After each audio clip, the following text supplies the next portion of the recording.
আল্লাহ রাব্বুল আলামিন ইরশাদ করেন, ফাকাইফা ইযা জিনা মিন কুল্লি উম্মাতিন বিশাহীদ ওয়া জিনা বিকা আলা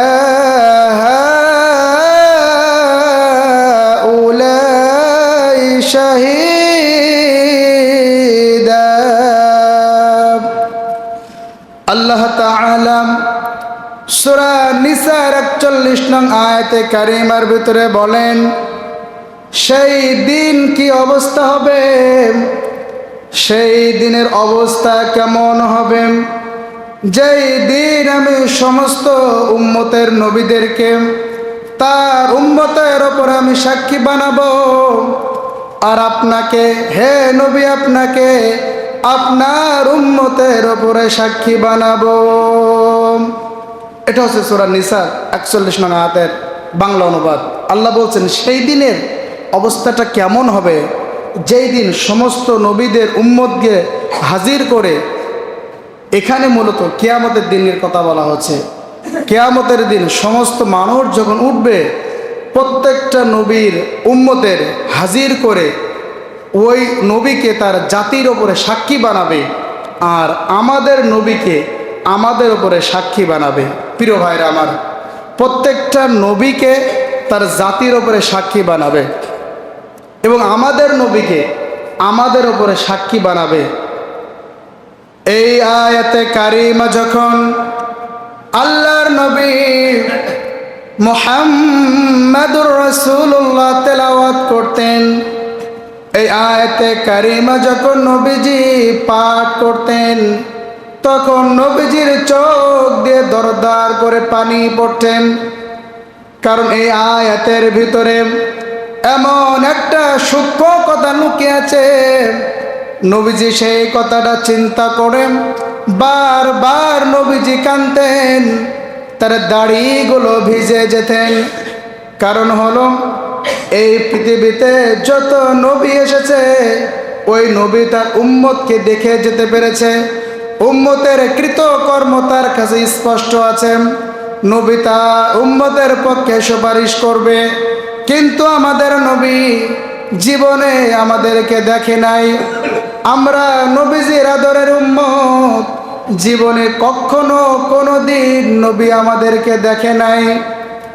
না দেখে এই উম্মত কেমন হবে, উম্মতের চরিত্র কেমন হবে, তারা কেমন আদব আখলাকের হবে, এটা নবীজি জানেন না। কিন্তু এই উম্মতের ওপরে নবীজিকে সাক্ষী বানানো হবে, এই চিন্তা করে নবীজি পেরেশান হয়ে যেতেন আর কাঁদতেন।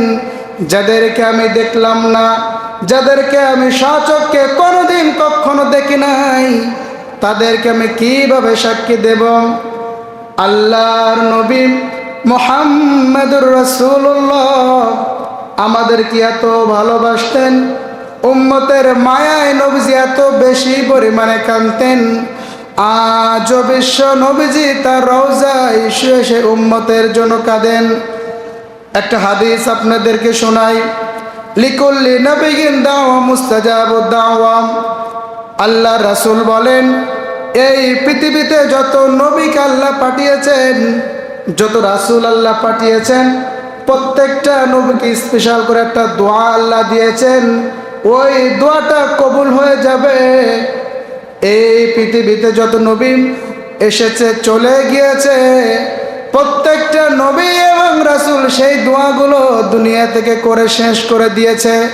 কিন্তু আপনার নবী আমার নবী দুনিয়ায় তো অনেক কষ্ট সহ্য করলেন, অনেক মার খালেন, অনেক গালিগালাজ শুনলেন। নবীজি চাইলে পারত সেই দোয়াটা করে দিতে, কিন্তু নবীজি ওই দোয়াটা করে নাই। দুনিয়ায় অনেক কষ্ট সহ্য করেছে, জুলুম নির্যাতন সহ্য করেছে, কিন্তু দোয়াটা করে নাই। ওই দোয়াটা তিনি উম্মতের জন্য রেখে দিয়েছে, যে উম্মত কঠিন হাসরের ময়দানে বিপদে পড়ে যাবে, হাসরের ময়দানে উম্মত যখন জাহান্নামে চলে যাবে, আল্লাহর নবী বলেন আমি সেই দিন ওই দোয়াটা কাজে লাগাবো। সুবহানাল্লাহ বলবেন না? কি পরিমাণে নবীজি ভালোবাসতেন। আপনি আমি কিয়ামতের দিন যখন বিপদে পড়ে যাব, আল্লাহর নবী সেই দিন আল্লাহর কাছে দোয়া করবেন, আল্লাহ আজকে আমি দুনিয়ায় তোমার সেই দোয়াটা করি নাই, আজকে আমার উম্মতগুলো জাহান্নামে চলে যাচ্ছে, আমার উম্মতগুলোকে তুমি বাঁচাও, আমার উম্মতগুলোকে তুমি বাঁচাও। সেই দিন আল্লাহর নবী আল্লাহ পাকের সিজদায় লুটে থাকবেন। আল্লাহ পাক যতক্ষণ পর্যন্ত বিশ্ব নবীর দোয়া কবুল না করবে ততক্ষণ মাথা উঠাবে না। আল্লাহ পাক বলবেন আমার হাবিব, আমার নবী, আজকে তোমাকে তো সিজদা দেওয়ার দিন নয়, আজকে তোমাকে তো কষ্ট পাওয়ার দিন নয়, তোমাকে হাউজে কাউসারের মালিক বানিয়েছি, আজকে তো তোমাকে কষ্ট করার দিন নাই। তুমি মাথা তোলো, তুমি যে দোয়াটা করবা, তুমি যেটাই বলবা আমি সেটা মেনে নিব, সেই দোয়াটা কবুল করে নেব। সেই দিন আপনার জন্য আমার জন্য বিশ্ব নবীজির জমা রাখা ওই দোয়াটা সেই দিন করে আপনাকে আমাকে বাঁচাবে। সুবহানাল্লাহ বলবেন।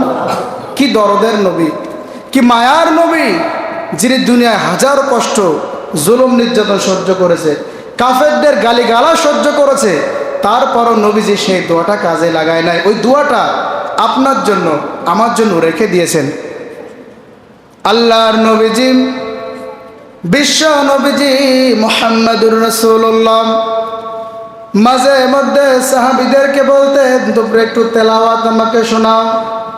তাফসিরে মাআরিফুল কোরআনের ভিতরে আসছেন আল্লাহর নবী আব্দুল্লাহ ইবনে মাসউদ রাদিয়াল্লাহু তাআলা আনহুকে বলেন, ও আব্দুল্লাহ ইবনে মাসউদ তুমি আমাকে একটু তেলাওয়াত শোনাও। সাহাবী বলেন, ইবনে মাসউদ বলে, ও আল্লাহর নবী আপনার সামনে আমাকে তেলাওয়াত করতে হবে। সাহাবী জন একটু ভয় পেয়ে গেলেন। সাহাবী বললেন, হুজুর, ও আল্লাহর নবী আপনার পরে তো কোরআন নাজিল হয়েছে, আপনার উপরে কোরআন নাজিল হচ্ছে, আপনার সামনে আমি কিভাবে তেলাওয়াত করব? সাহাবী একটু ভীত সন্ত্রস্ত হয়ে গেলেন। এরপরে নবীজি বললেন, নো আব্দুল্লাহ ইবনে মাসউদ, আমি তেলাওয়াত শুনতে ভালোবাসি, আমি তেলাওয়াত শুনতে ভালোবাসি, তুমি আমাকে একটু তেলাওয়াত শোনাও। আল্লাহর নবীর কথা শুনে আব্দুল্লাহ ইবনে মাসউদ তেলাওয়াত করা শুরু করলেন সূরা নিসার প্রথম থেকে, ইয়া আইয়ুহান নাসুত্তাকু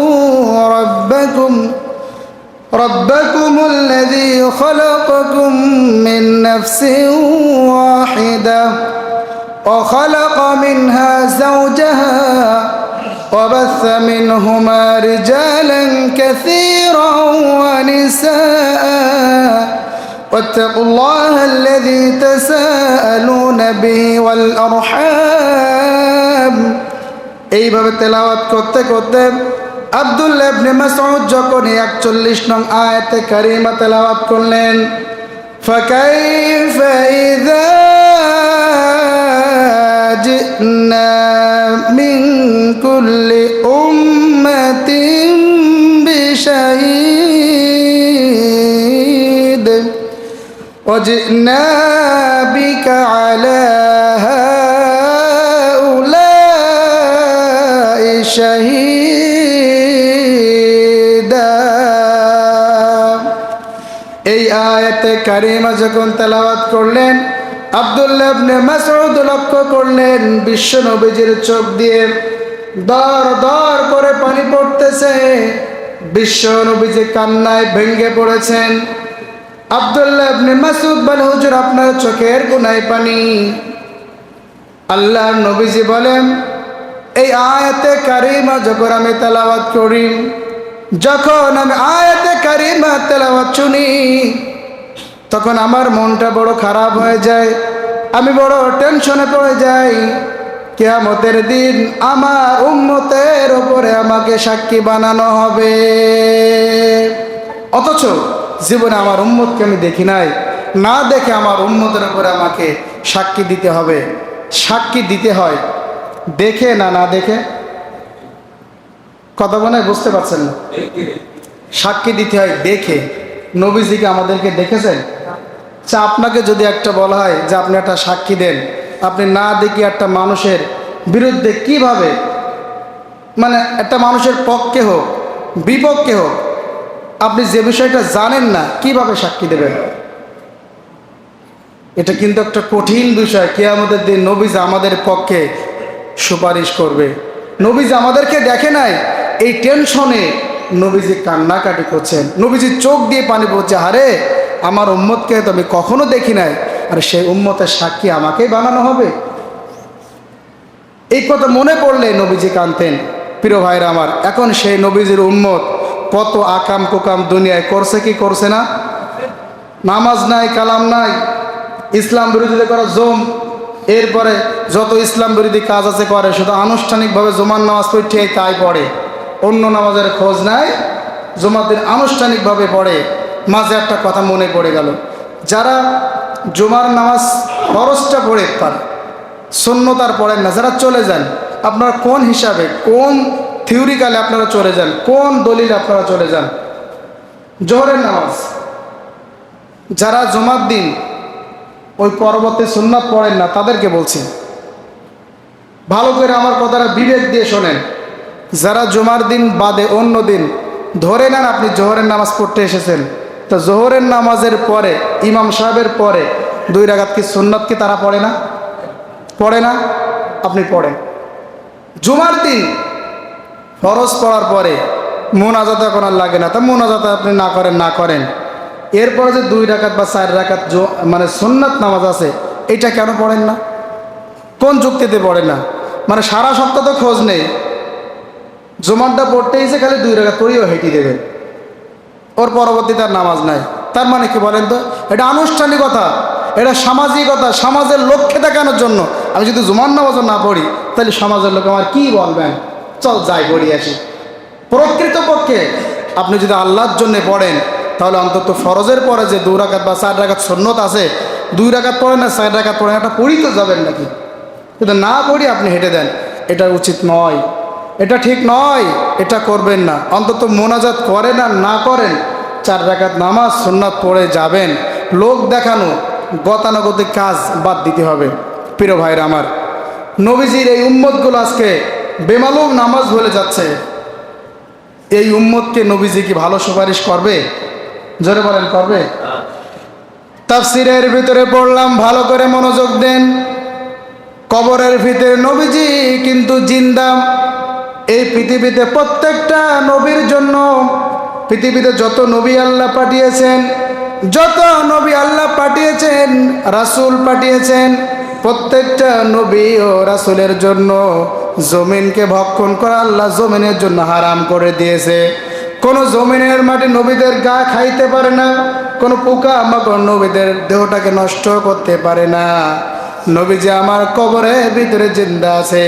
এই জন্য নবীজি বলেছেন, যারা আমার কবরের পাশে এসে আমাকে সালাম দেয়, যারা আমার কবরের পাশে আমাকে সালাতু সালাম দেয়, আমি সাথে সাথে সেই উম্মতের সালামের জবাব দিয়ে দেন। এবং যে ব্যক্তি আমাকে সালাম দেয় আমার রওজার পাশে দাঁড়িয়ে, কিয়ামতের দিন তার জন্য, তার পক্ষে আমি নবীর সুপারিশ করা আমার জন্য ওয়াজিব হয়ে যায়। শুধু তো তাই নয়, এরপর আল্লাহ বলেন, তাফসিরের ভিতরে পড়লাম, আল্লাহ নবীজি দুনিয়ায় বলে গিয়েছেন, আমার প্রত্যেকটা উম্মতের কৃত কর্মগুলো প্রতিদিন সকাল সন্ধ্যা আমি নবী আমার কাছে হাজির করা হয়। কত বড় কথা! আপনাকে নবীজি দেখে নাই, আমাকে দেখে নাই, কোনো সমস্যা নাই। আপনার আমলগুলো, আমার আমলগুলো প্রতিদিন আল্লাহ পাক বিশ্ব নবীজির সামনে হাজির করেন। কারণ নবী যদি এই উম্মতের পক্ষে অথবা বিপক্ষে সুপারিশ করবে, বিশ্বনবীকে যেটা জানতে হবে, জানানোর জন্য সমস্ত কৃতকর্মগুলো আল্লাহ তাআলা প্রতিদিন নবীজির সামনে উপস্থিত করে। এই হলো আপনার উম্মতের কৃতকর্ম। যারা খারাপ কাজ করে সেটা উঠায় দেন, যারা ভালো কাজ করে সেটাও নবীজির সামনে পেশ করেন, যে দেখেন আপনার উম্মত কে কোনটা কোকার কোন কে কাজ করেছে দেখেন। এই দেখার ওপরে ভিত্তি করে নবীজি কিয়ামতের দিন আপনার আমার সুপারিশ করবেন। এজন্য সাবধান হতে হবে। এখনো পর্যন্ত যারা নামাজ পড়েন না, এখনো পর্যন্ত যারা মুখে দাড়ি রাখেন নাই, এখনো পর্যন্ত যারা নেশাদ্রব্য পান করেন, এখনো পর্যন্ত যারা ইসলাম বিরোধিতা করেন, মেহেরবানি করে হাতে না ধরে পায়ে হাত দিয়ে অনুরোধ করলাম, এগুলো ছেড়ে দেন। কিয়ামতের দিন আপনাকে আসামি হতে হবে, আপনাকে আসামি হতে হবে, আপনাকে আসামি হতে হবে। এখনো সব কিছু বাদ দিয়ে দিনের পথে চলে আসেন, ইসলামের পথে চলে আসেন। প্রিয় ভাইরা আমার, নবীজি কিয়ামতের দিন আমাদের পক্ষে সুপারিশ করুক, এটা আমরা চাই কি চাই না? জোরে বলেন, চাই কি চাই না? চাই। 10 শ্রেণীর ব্যক্তিকে নবীজি কিয়ামতের দিন সুপারিশ করবে। কয় শ্রেণীর ব্যক্তিকে বলবো? বলেন। 10 শ্রেণীর ব্যক্তিকে নবীজি কিয়ামতের দিন সুপারিশ করবো। বলবো 10 শ্রেণীর বলবো? শোনেন। 1 নাম্বার, আল্লাহ নবীজি সুপারিশ করবেন যারা অন্তর দিয়ে একানিষ্ঠভাবে কালেমা পড়েছে, কালেমার ঘোষণা দিয়েছে। একানিষ্ঠভাবে কালেমা পড়নেওয়ালাকে কিয়ামতের দিন আল্লাহ তাআলার নবী ওই কালেমা পড়নেওয়ালার পক্ষে সুপারিশ করবেন। সুবহানাল্লাহ বলেন। বুখারী শরীফের 99 নম্বর হাদিস, আল্লাহ রাসূল সাল্লাল্লাহু আলাইহি ওয়াসাল্লাম বলেন, আসাদুন নাসু বিশাফাতি ইয়াউমাল কিয়ামা মান ক্বালা লা ইলাহা ইল্লাল্লাহ খালিসাম মিন কলবি আও নাফসি। আল্লাহ নবীজি বলেন, আমার সুপারিশ সেই ব্যক্তি পাবে, আমার সুপারিশ ওই ব্যক্তির জন্য হয়ে যাবে যে ব্যক্তি খালেস ভাবে একানিষ্ঠভাবে পড়েছে লা ইলাহা ইল্লাল্লাহ মুহাম্মাদুর রাসূলুল্লাহ। সকলে একটু মন থেকে পড়েন তো, লা ইলাহা ইল্লাল্লাহ মুহাম্মাদুর রাসূলুল্লাহ। যে ব্যক্তি এই কালেমা একানিষ্ঠভাবে মন থেকে কলিজা থেকে পাঠ করবে, ওই ব্যক্তিকে নবীজি সুপারিশ করবেন। এই জন্য সকাল সন্ধ্যা বেশি করে আপনারা কালেমার জিকির করবেন, কালেমাটা বারবার পড়বেন। কারণ আমাদের ইমানটা ওয়ান টাইম প্লেনের মতন যায় আর আসে, কখনকার ইমান চলে যায় কিছু তো বলার নাই। এজন্য বেশি বেশি করে কালেমার জিকির করতে হবে। প্রিয় ভাইরা আমার, 1 নাম্বার এটা জানলাম, যারা সবসময় অন্তর দিয়ে একানিষ্ঠভাবে কালেমা পাঠ করে তারাই জান্নাতে যাবে। 2 নাম্বার হলো, 2 নাম্বার নবীজি তাদের পক্ষে সুপারিশ করবেন যারা আজান শোনার পরে আজানের দোয়াটা পাঠ করে। আল্লাহ নবীজি বলেছেন, যেই ব্যক্তি আজান শোনার পরে আজানের দোয়াটা পাঠ করে, আল্লাহুম্মা রাব্ব হাযিহিদ দাওয়াতিত তাম্মাহ ওয়াস সালাতিল কাইমাহ آت محمدا الوسيلة والفضيلة وابعثه مقاما محمودا الذي وعدته إنك لا تخلف الميعاد। আজান শোনার পরে যে ব্যক্তি এই দোয়াটা পাঠ করবে, নবীজি বলেন কিয়ামতের দিন আমি সেই ব্যক্তির পক্ষে সুপারিশ করব। সুবহানাল্লাহ বলবেন না? জোরে বলেন তো সুবহানাল্লাহ। আজান শোনার পরে এই দোয়াটা পাঠ করতে হবে। এই দোয়াটা কয়জন পারেন? এইবার তো সব কায়ত, ওয়াজ তো এখানেই শেষ হয়ে গেল। এই দোয়াটা কয়জন পারেন? জোরে বলেন। খুবই সীমিত লোক আমরা পারি। তাহলে এই দোয়াটা আমরা পারি না, তাহলে পড়বো কিভাবে? শিখতে হবে। আমাদের কি করতে হবে? শিখতে হবে। আমরা শিখবো ইনশাআল্লাহ। 3 নাম্বার হলো, যেই ব্যক্তি নবীজির ওপরে বেশি বেশি করে দুরূদ পড়বে, বেশি বেশি করে আল্লাহ নবীজির ওপরে সালাত ও সালাম পাঠ করবে, নবীজিকে ওই ব্যক্তি কিয়ামতের দিন সুপারিশ করবে। প্রিয় ভাইরা আমার, আল্লাহ পাক আমাদেরকে বলেছেন নবীর ওপরে সালাত ও সালাম পেশ করো, নবীর ওপরে দুরূদ পাঠ করো। এটা কিন্তু আল্লাহ পাক আমাদের জন্য শুধু বলে নাই, ভালো করে খেয়াল করুন। আল্লাহর নবীর সম্মানটা, আল্লাহর নবীর মর্যাদাটা কত বেশি, শুধু আমরা নয়, গোটা সৃষ্টিকুল নয়, স্বয়ং আল্লাহ পাক আমার নবীর ওপরে দরুদ পড়ে। সুবহানাল্লাহ বলে। আমাদের আল্লাহ, আমাদের রব, আমাদের নবীর উপরে দরুদ পড়ে। দলিলটা নিয়ে নেন, রেফারেন্সটা নিয়ে নেন। প্রত্যেকটা আলেম দেখবেন খুতবার ভিতরে বলে, ইন্নাল্লাহা ওয়া মালাইকাতাহু ইউসাল্লুনা আলান নবী ইয়া